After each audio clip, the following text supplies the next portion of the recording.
జీవనాన్ని చేస్తే ముఖ్యమంత్రి పదవి చేయాలా? ముఖ్యమంత్రి ఇస్తారా కేసీఆర్? రేపు ఇస్తారా? కొన్ని పార్టీ ప్రెసిడెంట్ ఇస్తారా?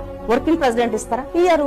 మరి అన్నకి ఏమొస్తుంది దాంతో అని అడుగుతున్నాను నేను. దాంట్లోకి పోయిన తర్వాత ఇక్కడుంటే ప్రెసిడెంట్ అయ్యే అవకాశం మీకున్నది.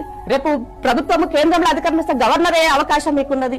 దేశంలో ఒక మంచి నాయకుడు, రైతుల పట్ల చాలా సమస్యలు ఉన్నాయి దేశంలో. ఒక రైతు నాయకుడుగా మీరు చేయండి, తీసుకోండి ఇనిషియేషన్. దానివల్ల మీ కమ్యూనికేషన్ స్కిల్స్ ప్రాబ్లం లేదు. దేశంలో అన్ని రాష్ట్రాల్లో తిరిగి రైతులను ఏకం చేయడానికి ఒక మంచి అవకాశం కూడా వాడుకోవచ్చు దాన్ని. అవన్నీ వదిలేసి ఇలాంటి ఆలోచన తీసుకున్నా అంటే మరి గడికి బందీ అయ్యే ఆలోచన అన్నకు వచ్చినందుకు నిజంగా నేను బాధపడుతున్నా ఈ విషయంలో. అన్న ఆలోచించుకో మరి, అంతే కదనా?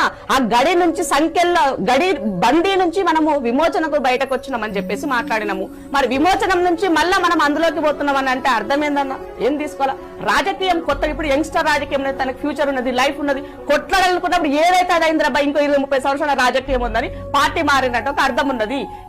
ఈ సమయంలో ఎందుకు అన్నకు అవసరం ఏమున్నది? 7 పదలకు వచ్చినాక అవసరం ఉందా అని అడుగుతున్నాను నేను.